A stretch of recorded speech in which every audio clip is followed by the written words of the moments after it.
तो मनुष्य को अपने जीवन काल में ईश्वर का ज्ञान पा लेना चाहिए और संसार की आसक्ति छूट लेनी चाहिए। आसक्ति छूटने से बंधन कम हो जाते और ज्ञान पाने से भगवत सामर्थ्य आ जाता है। ये मंदिरों में जो भगवान है वो तो भगवान की मूर्ति है। और भावना से दर्शन करते करते, प्रार्थना करते करते जब आप अनजाने में भगवान के साथ एक हो जाते हो तब प्रार्थना फलती है। लेकिन ये शास्त्र पढ़ के भगवान के ज्ञान के साथ जानकर जब एक होते हो तो प्रार्थना क्या करना, ये दे दो ये दे दो, फिर तो सब जगह भगवान ही भगवान का बोध हो जाएगा। संत कबीर के पास एक सज्जन आए, बड़े अच्छे आदमी थे, सरल थे, सुखी घर के भी थे, भक्ति भाव करते थे। संत कबीर अपनी मस्ती में थे और प्रणाम किया। बोले महाराज, हो वही जब संत अनुकूला, जब संत अनुकूल हो, प्रसन्न हो तो मनोवांछित फल मिलता है। महाराज हमको तो भगवत प्राप्ति करा दो। कबीर जी खुश हुए। मूर्ख लोग संसार से तुच्छ चीजें मांगते संतों से, लेकिन कोई कोई विरले होते जो ईमानदारी से, झूठ मूठ में तो कोई भी बोल दे भगवत प्राप्ति करा दो। नहीं, सचमुच में तड़प थी रामदास को भगवत प्राप्ति। बोले भगवत प्राप्ति करने वाले को अपना सब कुछ छोड़ देना पड़ता है। ये मेरा, ये मेरा, ये मेरा, ये मेरा, ये मन की कल्पना छोड़नी पड़ती है। तो बोले महाराज, मन की कल्पना छोड़ने से भगवान मिलते हैं, तो मैं तो छोड़ दिया। तो बोले अच्छा, तो मैं तुम्हारे यहां फलाने दिन तुमको भगवत प्राप्ति कराने को आ जाऊंगा। रामदास तो खुश हुआ, संत कबीर हमें भगवत प्राप्ति कराएंगे। साधु संतों को और दूसरों को ढंढेरा पिटा दिया खुशी खुशी में कि भगवान के दर्शन होंगे, तुम भंडारा होगा। मने ईश्वर मण से फलानी दारी વેચી નાખો, બધા અસ્મિતાના ઘરેણા બધું કરી નાખો, કનુને વેચી નાખો, બધા સાપ बेचो, जो कुछ है बड़ा भंडारा। शक्कर की बोरियां आ गई, मैदे की बोरियां आ गई, बेसन की बोरियां आ गई, बादाम के भी ढेर आ गए, पिस्ते भी, और दूध वाले से भी दूध। कहीं खीर घुट रही है तो कहीं हलवाई लोग व्यंजन बना रहे हैं, तो कहीं रसोई बना रहे। काशी में तहलका मच गया कि संत कबीर रामदास को प्रभु का दर्शन कराने वाले। तो साधु संत तो भंडारे वाले, भंडारे के लिए। महाराज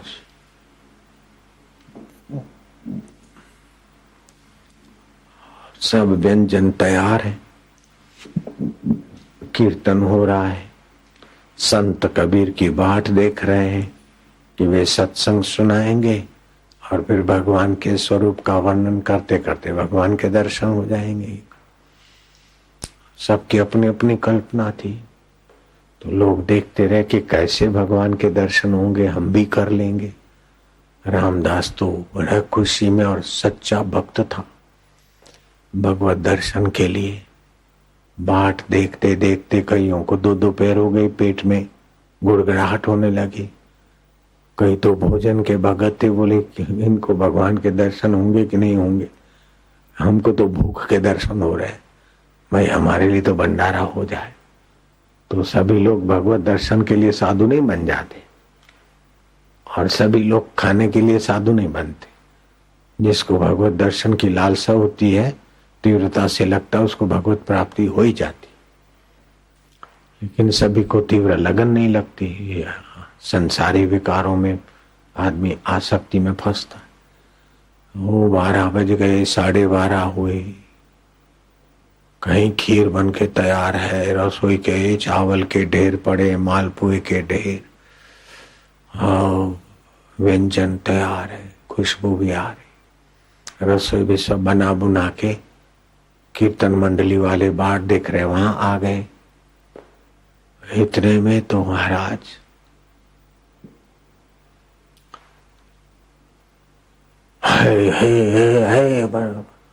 हल्ला गुल्ला आया रसोई घर के तरफ से। सब इधर आ गए। एक भैंसा घुस गया तो उसने थोड़े मालपुए चबा लिए, थोड़ी खीर चाट ली, थोड़ी खुजली बुजली हुई तो जो ढेर लगे तो उसमें आ उठा भैंसा, तो सब अफे दफे हो गया। आखू भूसू થઈ ગયું, રમણ ભમણ થઈ ગયું, ભેળ પૂરી ભૂસું બધું।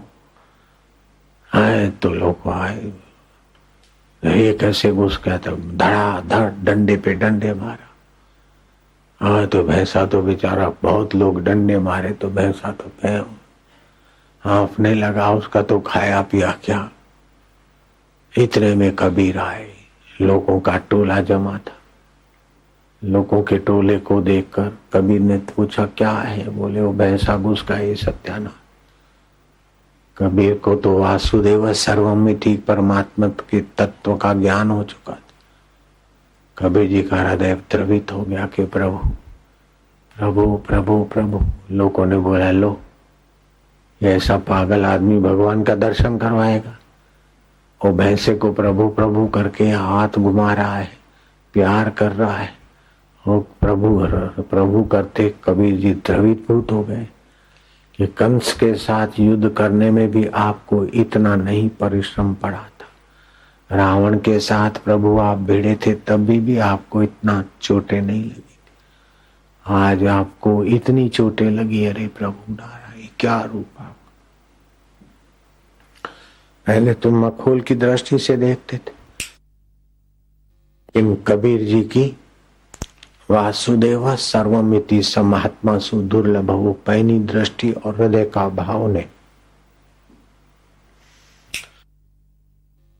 देखते देखते वातावरण को बदल दिया और सारे गंभीर हो गए और प्रभु के स्वरूप की स्तुति करने लगे।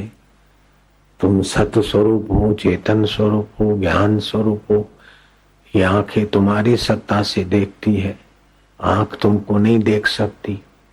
मन तुम्हारी सत्ता से सोचता है, मन तुमको नहीं देख सकता है। बुद्धि तुम्हारी सत्ता से निर्णय लेती है परमेश्वर, बुद्धि तुमको नहीं जान सकती।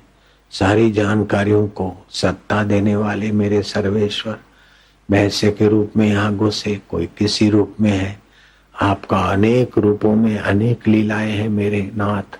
ऐसे करते करते कबीर जी ने भगवान के स्वरूप की स्तुति की।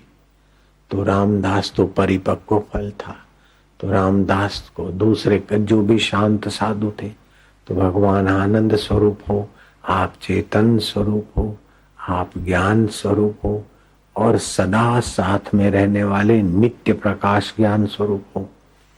जगत का ज्ञान अनित्य है, स्वप्ने का ज्ञान प्रतीति मात्र है, व्यवहारिक जगत का ज्ञान प्रतिभासक है, लेकिन आपका चैतन्य स्वरूप ज्ञान स्वरूप व्यवहार बदल जाता है, फिर भी जो नहीं बदलता वह ज्ञान स्वरूप वास्तविक सत्ता स्वरूप हो। वही वास्तविक सत्ता सच्चिदानंद रोम रोम में रम रहे हो, इसलिए आप राम स्वरूप हो। सबको आकर्षित करते हो, आप कृष्ण रूप हो। सबका मंगल करते हो, सभी इंद्रियों का, मन वालों का, आदि का, इसलिए आप शिव स्वरूप हो। और सृष्टि के मूल हो, आद्य शक्ति रूप हो, इसलिए आप जगदम्बा रूप से पूजे जाते हो। लोग आपकी जैसे भी उपासना करते, आप उसी रूप में, उसके हृदय में आप अपनी करुणा कृपा बरसाते हो। ओम आनंद देवा, ओम सच्चिदानंद ओम।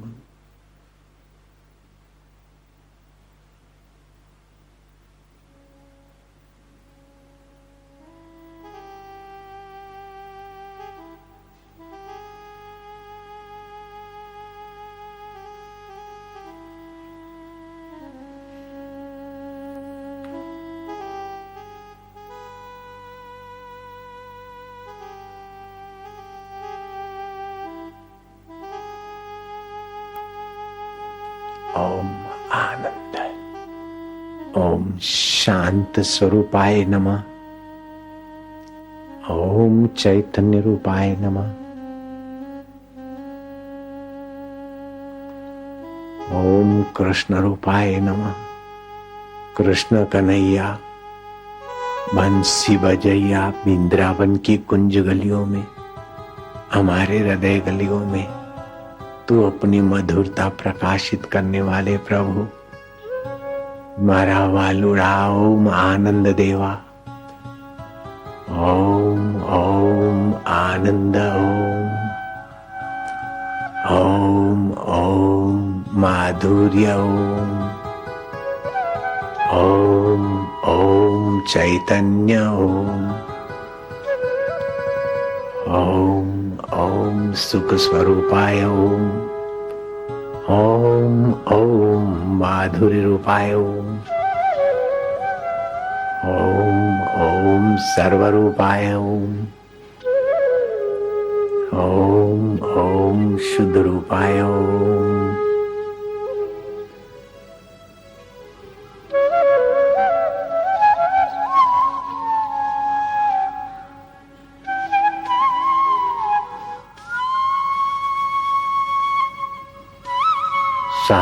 सारा वातावरण भोजन के भगत भी भगवान के भगत बन गए। वातावरण शांत हो गया, भगवत भाव से भर गया। रामदास अधिकारी था, उस पर कबीर की विशेष दृष्टि पड़ी और रामदास को पता चला कि कहीं जाकर भगवत प्राप्ति नहीं होती, कोई आकर भगवान दर्शन दे जाए वो तो भगवान की विशेष माया ही होती है। वास्तविक में भगवत तत्व का ज्ञान ही होता है, ज्ञान ही भगवत स्वरूप है। ओम ज्ञान स्वरूपाय नमः। ओम साक्षी रूपाय नमः। ओम चैतन्य रूपाय नमः। ओम आनंद ओम शांति ओम।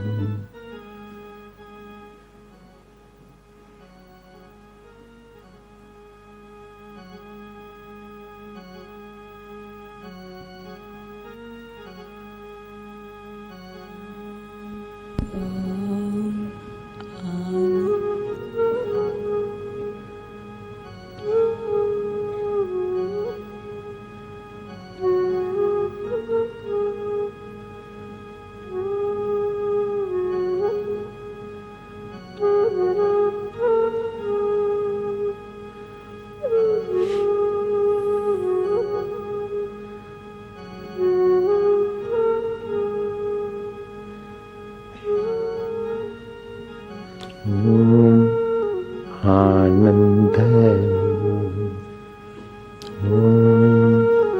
ओम माधुर्य ओम प्रभु जी ओम प्यारे जी। जरूरी नहीं बाहर बोलना, जोर से बोलना कोई जरूरी नहीं। उसी भाव में, होठों में बोलते बोलते उसी भाव में तल्लीन होना, अंतर्मुख होना, मधुमय होना।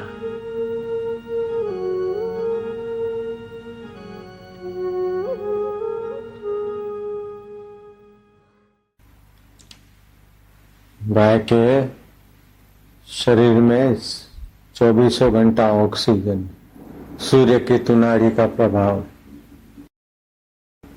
गाय का पीठ सहलाने से गाय खुश होती, खुश होने से उसके प्रमाण और प्रभावशाली आते। साधारण रोग तो क्या, बड़े से बड़े असाध्य रोग भी गाय की पीठ सहलाने वाले के मिट जाते, लेकिन 1-2 दिन में नहीं, 6-12 महीना करता है। गाय की पीठ सहलाने से साधारण रोग की तो क्या बात है, बड़े बड़े रोग भी मिट जाए, असाध्य रोग। खाली गाय की पीठ सहलाने से। कैसे कैसे महापुरुषों के अनुभव शास्त्र में, अनुभव महापुरुषों के ऐसे नहीं बात लिखी हुई, अनुभव क्या हुआ, प्रयोग क्या हुआ। साधारण व्यक्ति की बात शास्त्र में नहीं आती, साधारण व्यक्ति की बात हम नहीं बोलते। नारायण नारायण नारायण।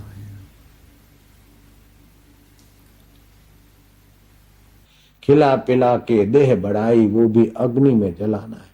जब शरीर अपना साथ नहीं देता, शरीर अग्नि में जल जाएगा।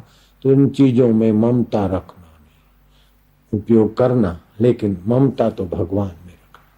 तुलसी ममता राम से, समता सब संसार। राग न द्वेष न दोष दुख, दास गए भोपाल। ईश्वर मारो छे, ऐसी बस हमारी छे, भले ऊपर हाँ हमारी है। हे राम जी, बाहर से तो अग्नि की नाई शूरमा होकर युद्ध करो, लेकिन अंदर से समझो सब स्वप्न है, तुच्छ है। परमात्मा अपना है। साहिब तेरी साहिबी, घट घट रही समाए। जैसे मेहंदी बीच में लाली रही छुपाए। मेहंदी हरी होती लेकिन लाली छुपी है, ऐसे ये मरण धर्मा शरीर में अमर आत्मा छुपा है, जिसकी कभी मौत नहीं होती। उस परमात्मा को जानने के लिए राजे महाराजे राजपाट छोड़ के चले जाते। शरीर क्या है बोलते, कच्चा कुंभ है, फुटत न लागे बार। फटका लागे फूटी पड़े, गर्व करे वे गवार। न शरीर का गर्व करना बुद्धिमानी है, न वस्तुओं का गर्व करना बुद्धिमानी, न व्यक्तियों का गर्व करना बुद्धिमान है। फिर भी एक गर्व जरूर करे कि हम चैतन्य आत्मा है, शाश्वत हैं, नित्य हैं और शाश्वत परमात्मा के अविभाज्य अंग। मारने वाला अभिमान नहीं, तारने वाला अभिमान करें। मारने वाला अभिमान है, मैं सेठ हूं, मैं दुखी हूं, मैं सुखी हूं, मैं गरीब हूं, मैं फलाना जाति का हूं। और तारने वाला अभिमान है कि मैं चैतन्य हूं, आत्मा हूं, परमात्मा का हूं और परमात्मा मेरे। अरे बोले पिक्चर चलोगे जरा, ये वाइन पियोगे? बोले नहीं, मैं साधक हूं। तो ये साधक हूं, ये स्वाभिमान है। दुष्टता से बचने के लिए मैं साधक हूं, ये मैं नहीं कर सकता हूं। लेकिन दूसरे असाधक है और मैं साधक हूं, ये मारने वाला अभिमान है। लेकिन मैं साधक हूं, मैं वाइन नहीं पी सकता हूं, मैं पिक्चर में नहीं जा सकता हूं, मैं ये काम नहीं कर सकता हूं, ये स्वाभिमान है। अभिमान होना चाहिए, लेकिन स्वाभिमान, जिस अभिमान से नरकों से बचे, पाप से बचे, ताप से बचे, चिंताओं से बचे, भय से बचे, वो अभिमान करना चाहिए। विदेशों में तो इतना टेंशन, मुफ्त में टेंशन है, जरा जरा बात में लोग सोचने लग जाते, निर्वस हो जाते, जगत को सच्चा मानते। पहले था नहीं, बाद में रहेगा नहीं, उसी जगत की बातें खोपड़ी में इतनी हावी हो जाती है कि जो पहले था, अभी है, बाद में रहेगा, वो ईश्वर छूट जाता है। जब ईश्वर छूट गया तो उस प्राणी ने कौन सा अपराध नहीं किया। किसी ने मातृ हत्या की, किसी ने पितृ हत्या की, किसी ने बिल्ली की हत्या की, किसी ने जीव जंतु की हत्या की। लेकिन जो अंतर आत्मा परमात्मा शाश्वत ब्रह्म, उसका पता ही नहीं और जगत को ही सच्चा मानता है, तो उसने तो ब्रह्म हत्या कर ली, अपने परमात्मा को ही मार के बैठा है। तो परमात्मा को मारने का पाप यह है कि वो दुखी रहेगा, मर मर के, घुट घुट के मरेगा, संसार में घुट घुट के मरेगा। अपने आत्मा परमात्मा की अमरता और सच्चाई भूलकर जगत की बातों में उलझा है, तो उसने परमात्मा मारने का पाप किया है। जिसने परमात्मा मारा तो उसने कौन सा पाप नहीं किया। बिल्ली मारा, चूहा मारा, गाय मारी, गधा मारा, घोड़ा मारा, फलाने को मारा, ये तो एक एक जीव का पाप है। लेकिन सब का जो आधार है उस ईश्वर को स्वीकार नहीं करता, उसकी सत्यता नहीं मानता है, उसको अपना नहीं जानता है, उसकी प्रार्थना या उसकी स्मृति नहीं करता और जगत की स्मृति करता है, वो ब्रह्म हत्यारा क्या नहीं पाप किया उसने। तो पाप का फल है दुख, पाप का फल है टेंशन, पाप का फल है चिंता। तुलसी पूर्व के पाप से हरि चर्चा न सुहाय, जैसे ज्वर के जोर से भूख विदा हो जाए। ये पूर्व के जो संस्कार है ना, ये मेरा है, ये मेरा है, ये ऐसा क्यों हुआ, ऐसा ही क्यों थयो, हेड़ो छो थयो, ये छो थयो, हूं छो थयो। एक राजकुमारी ने ऐसा पाप किया था। वो जमाने में ट्रकें आदि नहीं थी लोडिंग के लिए, लोडिंग अनलोडिंग ऊंटों के द्वारा होता था। तो फसलें हुई तो ऊंट, रुई के ऊंट भर भर के जाते है, 50-50, 100-100, 200 ऊंट। आपके 10 ट्रक तो उधर 100-200 ऊंट हो जाएंगे। ऊंट भर के कतार करके रुई से लदे लदे ऊंट जा रहे थे। तो राजकुमारी महल में खड़ी खड़ी देख रही थी, अरे ऊंट ऊंट ऊंट रुई रुई रुई, इतनी रुई, बाप रे इतनी रुई, कौन काटेगा, कौन पींजेगा, इतनी रुई कौन पींजेगा, कौन काटेगा, कैसे, केर पिंजंदो केर कतींदो, केर पिंजंदो केर कतींदो। सोचने लग गई। सोचते सोचते दिन में रात में मानसिक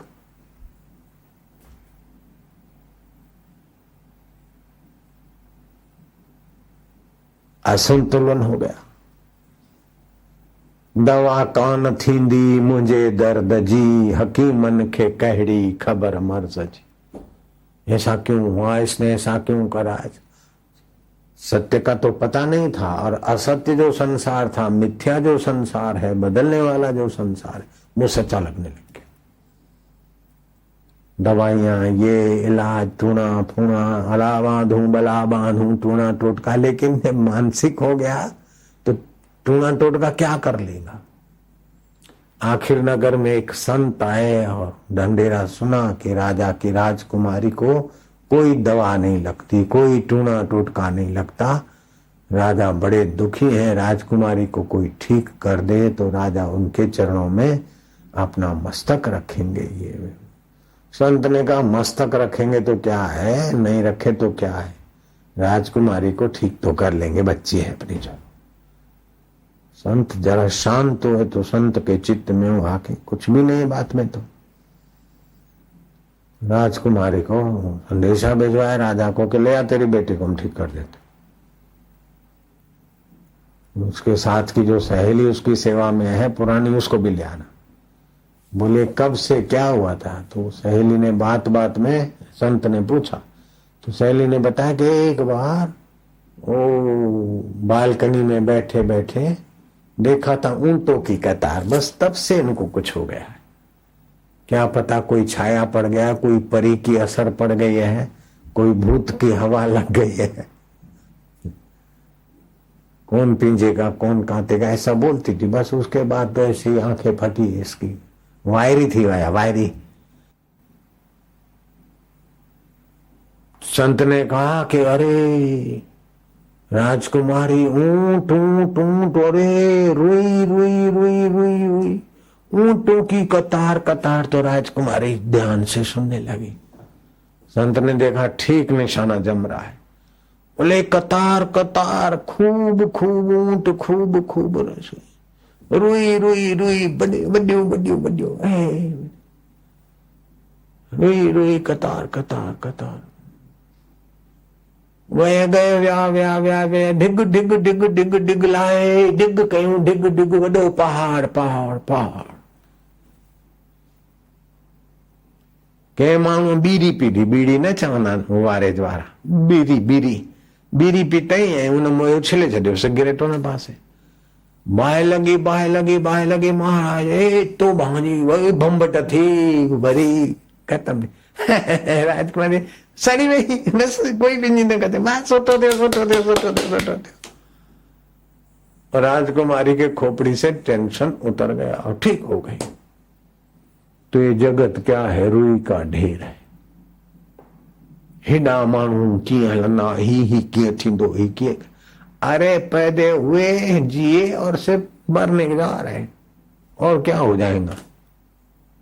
जैसे जल में बुद बुदा उपजे बिन से नीत, जग रचना तैसी रची जान ले रे मित।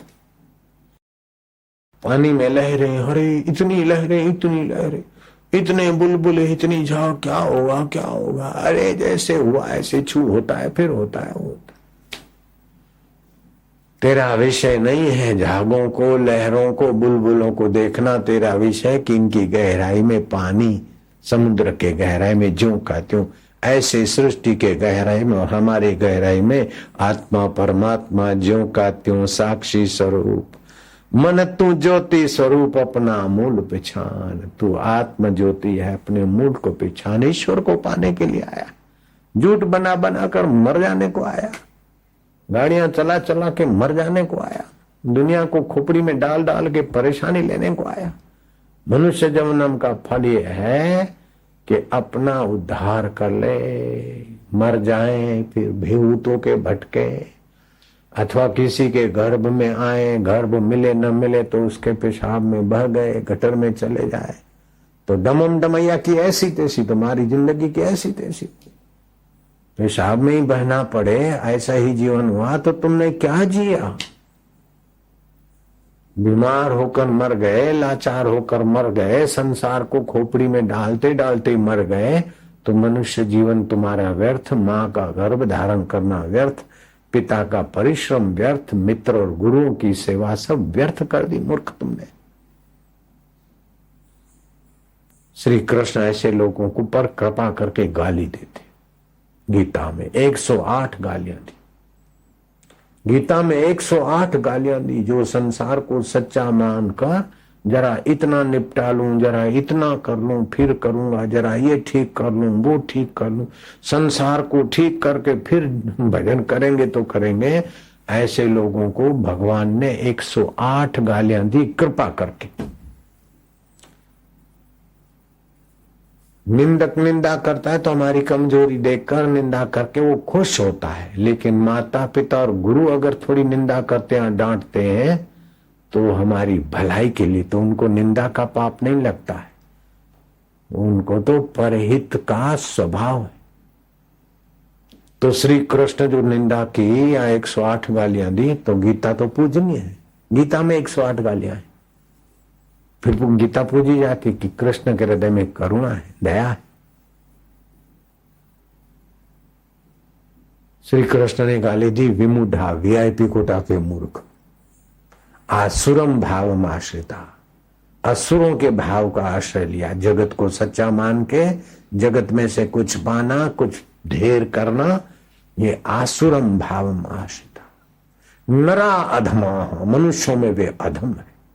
भले देखने में उनके पास हिरणपुर है, सुवर्ण की है, हिरणाक्षपुर है, नरा अधमा, सोने की लंका है।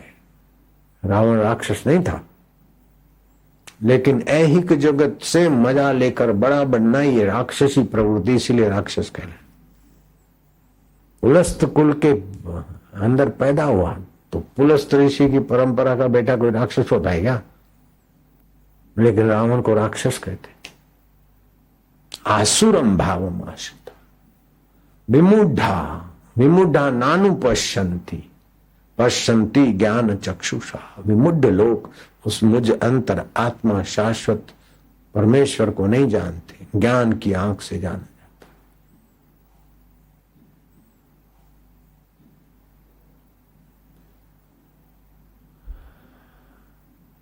तुलसीदास ने ऐसे लोगों को जरा लिया थोड़ा। सर धुनि धुनि पछतावई, काल ही कर्म ही मिथ्या दोष लगाए। जो लोग दूसरे पर दोषारोपण करता है ना, वो अभागा है। कोई दुख आ जाए या विफलता आ जाए, दूसरे को दोष देता है तो समझो वो स्वयं दोषों से घिरना चाहता है, अपनी कहां गलती है। कोई भी दुख मुसीबत अपनी गलती के सिवाय नहीं टिक सकता। जो न तरई भवसागर नर समाज अस पाई, सो कृत निंदक मंदमती आत्महन अधोगति जाए। जो इस भवसागर को नहीं तरते वे कृतन है, निंदनीय है, मंदमती है। भले बाहर से कितने भी बड़े, कई लोग उनके पास काम करते हैं, इतने राज्यों का है, बड़ा चक्रवर्ती राजा है, लेकिन मंदमती है।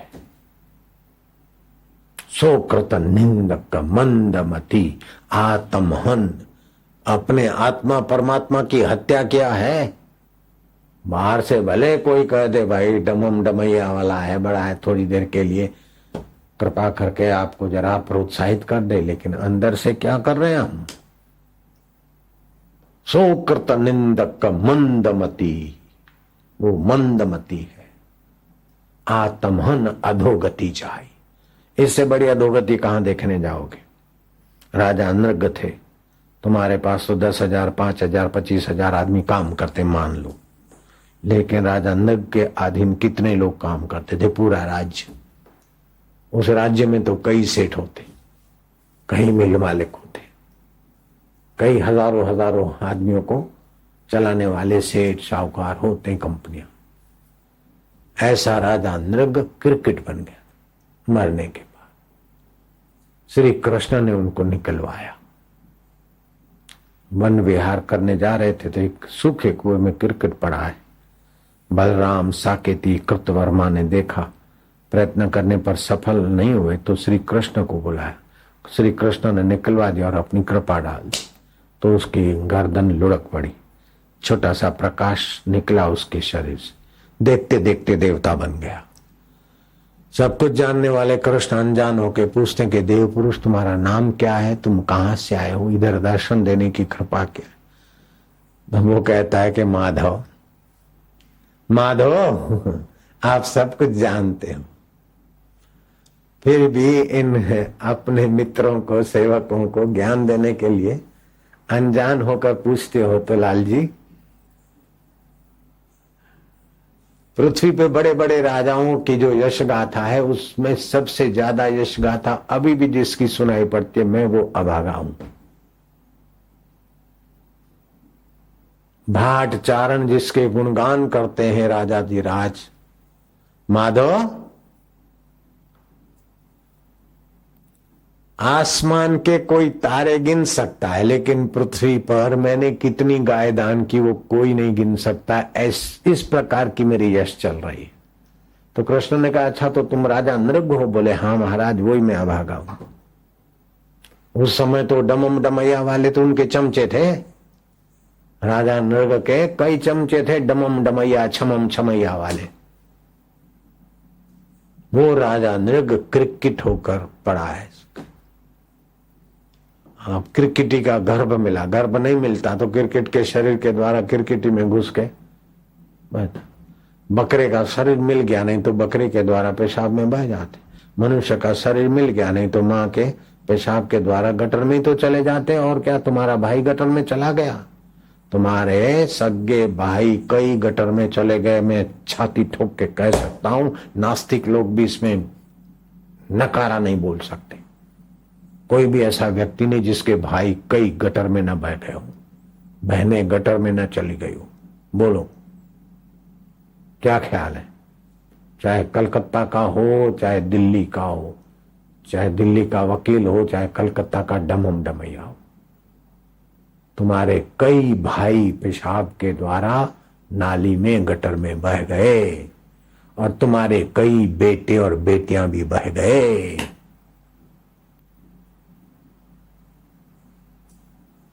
नराधमा, कृष्ण बोलते हैं मनुष्य में वो अधम है जो अपने आत्मा का उद्धार नहीं करते, अपने को मरने वाला शरीर मानते और शरीर की सुविधा को अपना भाग्य मानते, असुविधा को अपना अभाग्य मानते।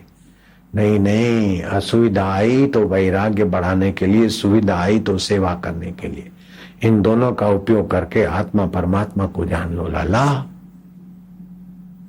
ये ऐसा है, वो ऐसा है, वो ऐसा है, उसमें खोपड़ी खपाकर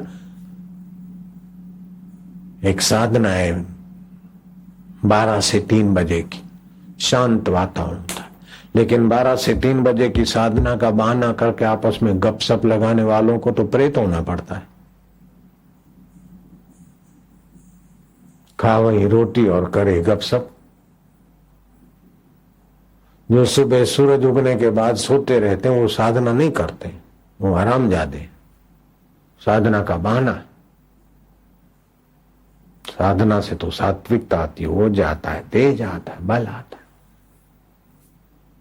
अपना मनुष्य जीवन निंदा में, इसमें उसमें, उसकी बातें, रोटी अपनी खाना और इसकी उसकी बातें खोपड़ी में भर के अपने चित्त को मलिन क्यों करना। आसुरम भाव आश्रिता, जैसे दैत्य व्यर्थ की बातें करते, राक्षस भूतनियां होती है ना, चंडालिकाएं, वो शिव जी के पास भी रहती थी ऐसी। योग वशिष्ठ महारामायण में आता है, भगवान चंद्रशेखर समाधि में, तो शिव जी के यहाँ रहने वाली डाकिनिया, साकिनिया, भूतनिया,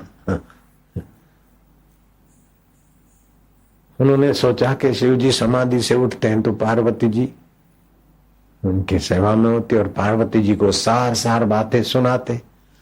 शिव जी पार्वती की पटती है, हमारे तरफ देखते ही नहीं, कुछ चमत्कार दिखाए बिना अपनी कीमत नहीं होगी। तो उन डाकिनियों ने, साकिनियों ने, योगिनियों ने क्या किया कि एक बार शिव जी समाधि में थे तो पार्वती को चुरा कर ले गई और पार्वती जी को बिस्मिल्लाह करके उसका मीट बनाकर पुलाव बना लिया। तो पार्वती को उठाकर ले गई और पुलाव बना दिया। और हिमालय में तो फ्रिज की जरूरत नहीं पड़ती, कैलाश में तो चलो शिव जी के लिए एक बड़ा कटोरा भर के पुलाव का रख दिया। बिरयानी जो बोलते हो, मीट वाला पुलाव, बिरयानी बोलते ना। लखनऊ में एक संत है, उनके यहाँ भक्त आते हैं ना तो फिर मच्छी की बिरयानी बनती है। मैंने सुना, फिर मैंने लखनऊ में बोल दिया, कहीं बोल दिया कैसेट के द्वारा, वो बंद हो गया। ये तो चेलों के गुलामी हुई कि चेलों को पटाने के लिए, मांसाहारी चेलों के लिए बिरयानी का प्रसादी बनवाए, दक्षिणा रखे, हो चाहे मरे तो मरे। तो मैंने क्रिटिसाइज कर दी थोड़ी, तो मेरा तो उनके प्रति नफरत नहीं थी, बस वो सुधर गए, बस बढ़िया हो गया। तो पार्वती की बिरयानी, समझ गए, पार्वती का पुलाव। अंतर्यामी शिव जी जब समाधि से उठे, इधर उधर देखा तो पार्वती नहीं दिखाई दे रही, तो योगिनी आई, प्रणाम करके पुलाव रख दिया। शिव जी ने नजर डाली तो समझ गए कि अरे तो बोले तो शिव जी ने जरा आंख लाल के, तो उनको पसीना छूटा योगिनियों को। फिर क्या करा के को पार्वती का नाक निकाला, अलम्बुशा ने, किसी ने पार्वती का कान निकाला, हो करके अपने अपने अंगों से, शरीर से पार्वती के अंग निकाले। और योग विद्या जानती थी, संजीवनी विद्या तो असुर भी जानते। तो पार्वती को ज्यों का त्यों करके फिर विवाह करा दिया। तो शिव जी के प्रति तो हमारी श्रद्धा थी और शिव जी को जल चढ़ाए बिना हम दूध के नाश्ता नहीं लेते थे। तो कभी कभी वो शिव जी के बैल पर और पीछे बराती, कोई का पेट यूं लंबा तो किसी की पीठ ऐसी, तो कोई तुरी बजा रहा है तो कोई कुछ बजा रहा है, ऐसा फोटो देख के हमारे को विचार होता कि ये ऐसा क्यों। बोले शिव जी की बारात है। शिव जी की बारात में ऐसे क्यों। बाद में सत्संग के द्वारा योग वशिष्ठ में ये बात जब आई, तब हमारा संशय दूर हुआ कि हाँ, हमारे साहित्य ने, शास्त्रों ने सार सार बातों को आम आदमी तक भी पहुंचाने में अपनी बुद्धि का परिचय दिया है। उस समय तो हम बच्चे थे, हमको पता ही नहीं होता कि आत्मा क्या होता है, ब्रह्म क्या होता है, शिव क्या होता है। फोटो में देखते थे कि ये जटा वाला भगवान, ये शिव जी है, ये बैल उनका वाहन है। बैल माना धर्म के 4 स्तंभ होते हैं, शिव माना कल्याण स्वरूप आत्मदेव, पार्वती माना वो ब्रह्माकार वृत्ति शक्ति। शिव के साथ शक्ति होती तो शोभा देती, और शक्ति अकेली जाती है तो अशोभनीय वातावरण हो जाता है। तो शिव जी, ये योग वशिष्ठ पढ़ के सुना दो कौन सी जोगिनी ने, डाकिनी ने ये निकाला, शाकिनी ने ये निकाला, वो करके, और पार्वती जी बना के शिव जी का विवाह कर दिया। और भगवान आशुतोष संतुष्ट हो गए, प्रसन्न हो गए, माफ कर दिया। देवियों ने एक समय विचार किया कि सदाशिव हमसे प्रेम से नहीं बोलते, और हम खाली पार्वती से बोलते हैं, हम तो तुच्छ है। हाँ, हमको तुच्छ जानते हैं, इससे हम इनको कुछ अपना प्रभाव दिखाएं, क्योंकि प्रभाव दिखाए बिना कोई किसी को नहीं जानता। ऐसे विचार कर हल्की बुद्धि है ना, शिव जी को भी प्रभाव दिखाने की कोशिश कर रहे। बोलो, अब शिव जी के यहाँ ऐसी हलकट हो सकती है, तो आपके हमारे यहाँ कोई 2-5 हलकट आ जाए तो काहे को परेशान होना। क्योंकि प्रभाव दिखाए बिना कोई किसी को नहीं जानता, ऐसे विचार कर उमा को वश करके वे उड़ा ले गईं और उत्साह करके मद्य मांस आदि भोजन किया। निदान माया के बल से पार्वती को मारकर चावल की नाई पकाया और उनके कुछ पकाए हुए अंग सदाशिव को भोजन के लिए दिए। तब सदाशिव जी ने जाना कि मेरी प्यारी पार्वती को इन्होंने मारा है, ये निश्चय करके वे कुपित हुए। तब उन देवियों ने अपने अपने अंग से उमा के अंग निकाले। सौरी ने नेत्र, सौरी जो जोगिनी थी डांग, उसने पार्वती की आंखें निकाली। कौमारी ने नासा, नक्को का जो कौमारी योगी है। और इसी प्रकार सबने अपने अपने अंग निकालकर वैसी ही पार्वती की मूर्ति ला दी और नए सिरे से विवाह करा दिया। तब सदाशिव प्रसन्न हुए, सब जगह उत्साह और आनंद हुआ, सब देवियां अपने अपने स्थानों को गई। आगे पढ़ो। चंद्र नाम का काक जो अलम्बुषा देवी का वाहन था, उसने नारायण नारायण नारायण नारायण। योग वशिष्ठ में भगवान राम तो हैं श्रोता, और वशिष्ठ जी महाराज हैं वक्ता, वाल्मीकि जी वक्ता है, भरद्वाज जी सुनने वाले। उस ग्रंथ में ये बात आई। अनाप शनाप बातें ऐसे महापुरुष नहीं बोलते। तो ये संसार ऐसा है, विचित्र है, इसमें क्या टेंशन करूं, क्या चिंता करूं, सच्चा क्यों मानूं। अभी स्वप्न हो गया कि नहीं, ये तो खाली अब तुमने आज तक सुना नहीं था, लेकिन जब हुआ होगा तो कैसा हुआ। अरे भैया पार्वती को ये ले गए, वो कर दे, अभी देखो हाँ ये बात चली गई। ऐसे सब स्वप्न, बचपन स्वप्न हो गया, अभी स्वप्न हो रहा है, कल का आज स्वप्न हो गया। उमा का हूं मैं अनुभव अपना, उमा का हूं मैं अनुभव अपना। सत्य हरि भजन जगत सब स्वप्ना, सत्य हरि भजन जगत सब सपना। भजन क्या है? किम लक्षणम भजनम, रसनम लक्षणम भजनम। भगवत रस प्रकट करना ये भजन है, भगवत आनंद प्रकट करना ये भजन है, भगवत ज्ञान प्रकट करना ये भजन है। वो सार है, बाकी कोई सार नहीं। कोई भी बात लो दो, कुल मिला के घुमा फिरा के आत्मा परमात्मा में ले आओ, भर भर के बस कटोरे पी, घुमा फिरा के ईश्वर में बात को ले आओ। ये हुआ ये हुआ है, जगत को सच्चा मान के खोपड़ी में डालोगे, खोपड़ी उल्टी होता है, उल्टी। और घुमा फिरा के भगवान भर दोगे, वो खोपड़ी सुलटी। उल्टी खोपड़ी अंदर से बाहर जाती और सुलटी बाहर से अंतर्यामी में बात को बदल देती। ओम नमो भगवते वासुदेवाय,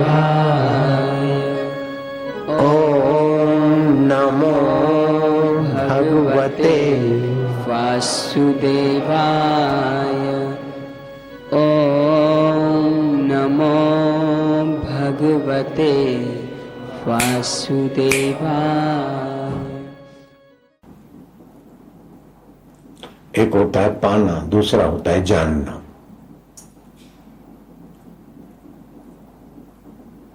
पाया उसे जाता है जो पहले नहीं है, जाना उसे जाता है जो पहले था। ठीक है? एक होती प्रतीति, दूसरी होती प्राप्ति।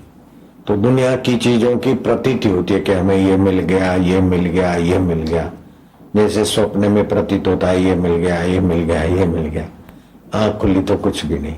ऐसे ही बोलते बेटा मिल गया, पत्नी मिल गई, ये मिल गया, वो मिल गया, आंख बंद हुई तो कुछ भी नहीं। दूसरी होती है प्राप्त की प्राप्ति, जो पहले प्राप्त है खाली उसको खोजा तो मिल गया। तो पहले था, जो पहले था खाली भूल के कारण पता नहीं चलता था। तो परमात्मा हमारा आत्मा होकर पहले बैठा है, अभी है, बाद में रहेगा।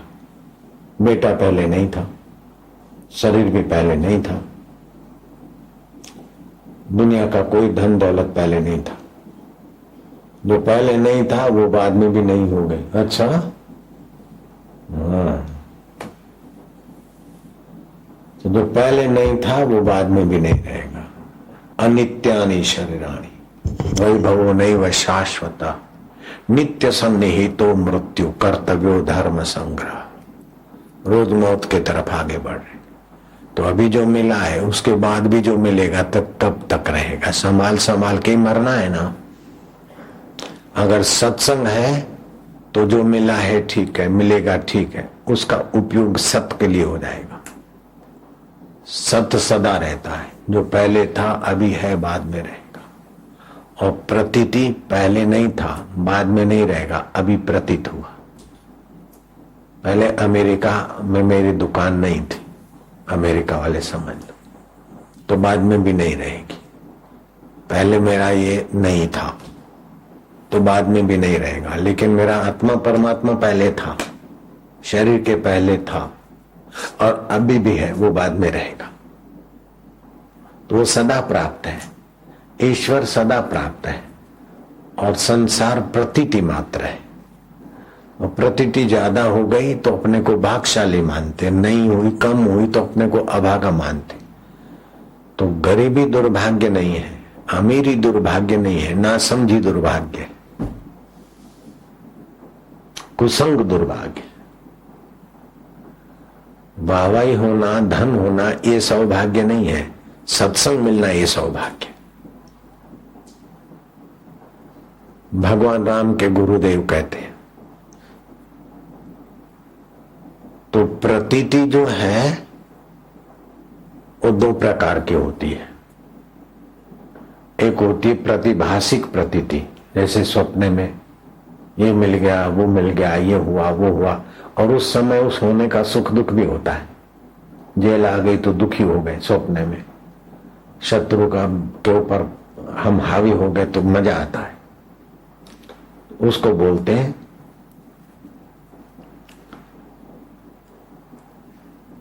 प्रतिभासिक सत्ता। दूसरा जागृत में बेटा हुआ, आज्ञाकारी बेटा है, मधुर भाषिणी और पतिव्रता के गुणों से, सज्जनता के गुणों से संपन्न स्त्री है, शरीर स्वस्थ है, ठीक ठाक सब है। तो यह है व्यवहारिक जगत में अच्छी प्रतीति। बेटा तो है लेकिन आज्ञा नहीं मानता है, तो वो बेटा है कि नहीं। व्यवहार जगत में उसको पुत्र मानना बेवकूफी है। शिष्य तो है लेकिन आज्ञा नहीं मानता तो उसको शिष्य भी नहीं माना जाता है। ऐसे शरीर है लेकिन बीमारी है, धन है लेकिन टेंशन है, तो ये दुखद प्रतीति है। और अनुकूल है तो सुखद प्रतीति। तो एक स्वप्ने की प्रतीति और एक जागृत की प्रतीति। तो इस स्वप्ने की सत्ता प्रतिभासिक सत्ता और जागृत की जो प्रतीति है उसको व्यवहारिक सत्ता बोलते। तो व्यवहारिक प्रतीति और प्रतिभासिक प्रतीति, ये दोनों प्रतीतियां जिस परमात्मा चैतन्य जहां से मैं उठता है उसकी सत्ता से होती है। तो वो चैतन्य मैं सत्य है, लेकिन स्वप्न की सत्ता में स्वप्न सुख दुख देता है, जागृत की सत्ता में जागृत सुख दुख की प्रतीति कराता है। लेकिन ये प्रतीतियां हो के चली जाती हो, फिर भी जो कभी नहीं जाता उसी को बोलते आत्मा, उसी को बोलते सदा प्राप्त। उसी को ईश्वर बोलते। वे लोग अनजान हैं जो मानते कि साथ में अरस पर ईश्वर बैठा है और हमको बना बुना के भेज दिया, और वे लोग भी अनजान हैं कि बोले वैकुंठ में ईश्वर बैठे। वैकुंठ अकुंठित मति, मति की संकीर्णता मिट गई तो वैकुंठ ही हो गया। भगवान शिव का चित्र देखोगे, विष्णु जी का देखोगे, कृष्ण का देखोगे, राम जी का देखोगे तो गगन सदृश दिखेगा, नील वर्ण दिखेगा। नील वर्ण क्यों दिखता है? कि व्यापक चीज नील वर्ण दिखती। आकाश नीला नहीं है लेकिन व्यापक है, इसलिए नील वर्ण दिखता। तो ये भगवान वैकुंठ में है अथवा अयोध्या में है या अमुक जगह पर है, ये आरंभ के लोगों को अपने को एक शरीर में मानते तो भगवान को भी किसी जगह मानकर साधना होती है, ठीक है, अच्छा है। लेकिन अंत में जब साधना ऊंची उठती तो यहां पहुंचना पड़ता है कि ये व्यवहारिक सत्ता है और वो प्रतिभासिक सत्ता है। ये दोनों सत्ता बन बन के बिगड़ जाती, फिर भी जो सदा रहता है वह परमार्थिक सत्ता है। वह परमार्थिक सत्ता सदा रहती है, सदा थी, है और रहेगी। उसको जब तक नहीं जाना तब तक व्यवहारिक सत्ता और प्रतिभासिक सत्ता हम पर हावी रहती। सपने के समय सपने का सुख दुख सताता है और जागृत के समय जागृत का आकर्षण विकर्षण सताता है, और उन्हीं में हम भटक जाते हैं। कबीर जी ने कहा, भटक मुआ भेदू बिना। इस भेद को जानने वाले महापुरुष का ज्ञान जब तक अच्छी तरह से पचा नहीं तब तक जीव भटकता है। भटक मुआ भेदू बिना, पावे कौन उपाय। वो सच्चा सुख पाना चाहता है, सारे दुखों से सदा के लिए छूटना चाहता है, और ऐसा पाए कि छूटे नहीं, ऐसा वो पाना भी चाहता है। कोई ऐसा धनी नहीं ऐसा चाहे कि मैं निर्धन हो जाऊं। कोई स्वस्थ व्यक्ति ये नहीं चाहता कि मैं बीमार हो जाऊं। हम जो सुखद है उसको सदा चाहते हैं, और दुखद है उसे पाला न पड़े, ये हमारी चाह है। तो ये चाह क्यों? कि ऐसी चीज है जो सदा सुखद है और दुख से पाला न पड़े, वो चीज है इसलिए ये चाह बनी है। प्यास क्यों है? कि पानी है इसलिए प्यास है। भूख क्यों है? कि भोजन है इसलिए भूख है।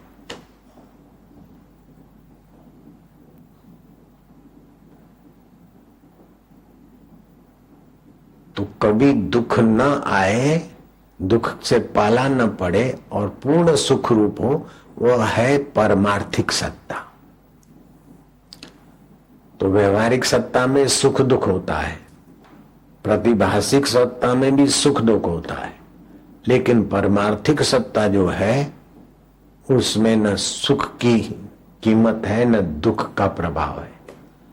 वहां परम आनंद है, परम शांति है, परम ज्ञान है और परम पूर्णता है।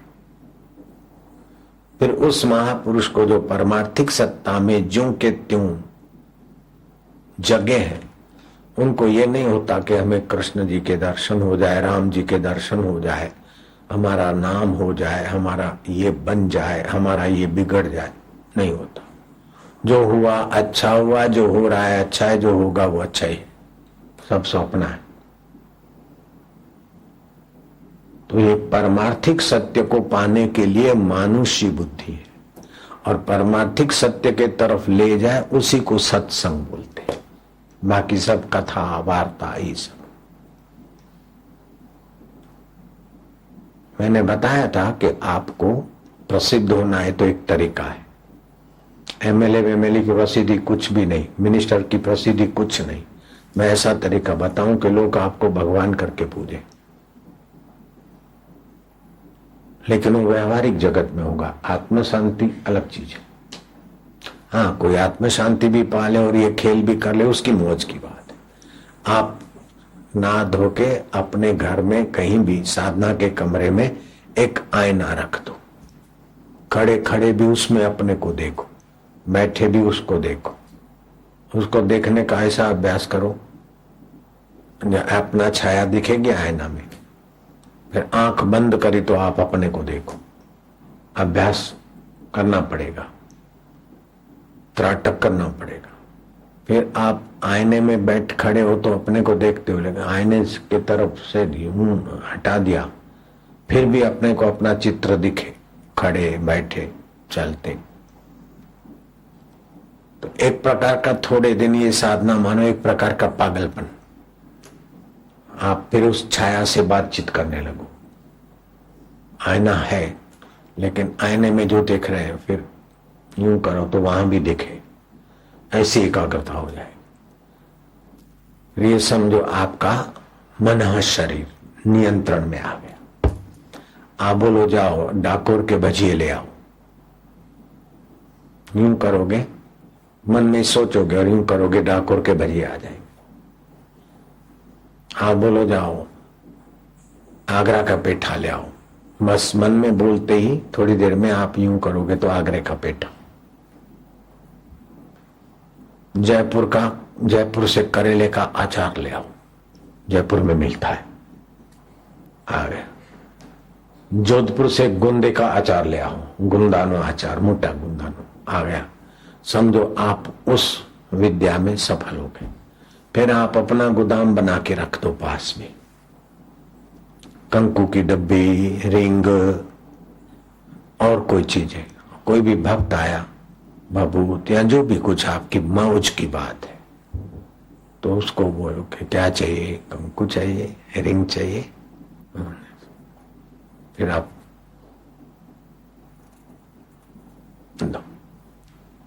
लो। जब जयपुर से आ सकता है तो पास में ही गोदाम में मेरे रहने के स्थान पर ही सामान पड़ा है, तो भक्तों को राजी करने वाला भी यहां से प्रसाद देता हूं। यूं करके प्रसाद दूं तो लोग तो समझेंगे अरे बापूजी ने तो बर्फी बना के दे दी, लेकिन बर्फी पास में रखी है, कैसे आई वो विद्या हम जानते। बापू तो जो चाहो मन चीज इसी प्रसाद ही देते, ये दे देते।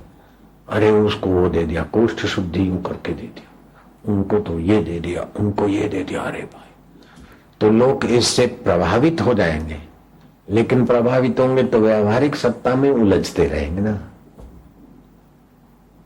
परमार्थिक सत्य से लोग भी रह जाएंगे और हम अगर जाएंगे तो जाएंगे, नहीं तो कुछ भी नहीं। तो जो चमत्कार से प्रसिद्ध प्रभावित हो जाते, सत्संग का मूल्य नहीं जानते।